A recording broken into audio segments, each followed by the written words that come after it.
How did you find out that you're on Russia's wanted list?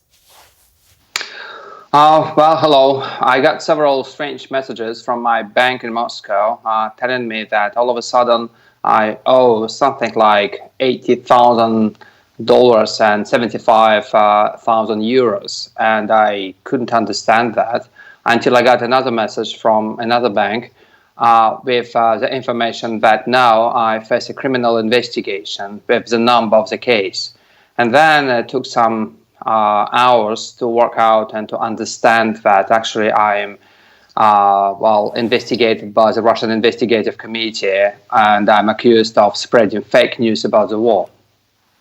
And so, you shared with us the documents that Russia's investigative committee presented to the court, right? So you did share them with us. We've looked through them. They lay out their charges against you.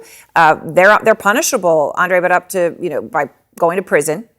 And when Putin has wanted to silence his dissenters, he has found a way to do so. All right, I understand you're not in Moscow right now, but are you worried that your freedom, or frankly, Andrei, your life, is now in danger? Well, I understand that I cannot travel to certain countries which are on friendly terms with Vladimir Putin. That is absolutely clear. Also, I understand that my family back in Moscow is a potential target, and we already see some moves in this direction. And obviously, the idea of the FSB, because it is the FSB which is behind this investigation, is to stop me from reporting. That I understand. But because I've been doing this for 22 years, and the very first time I was investigated by the FSB was exactly 20 years ago, so I understand what is going on.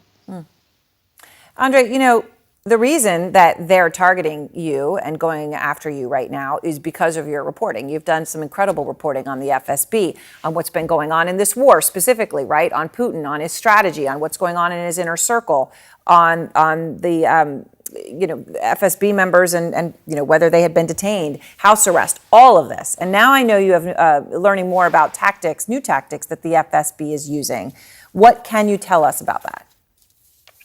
Yeah, what we see now is that the Kremlin and the FSB is moving against people who already left the country.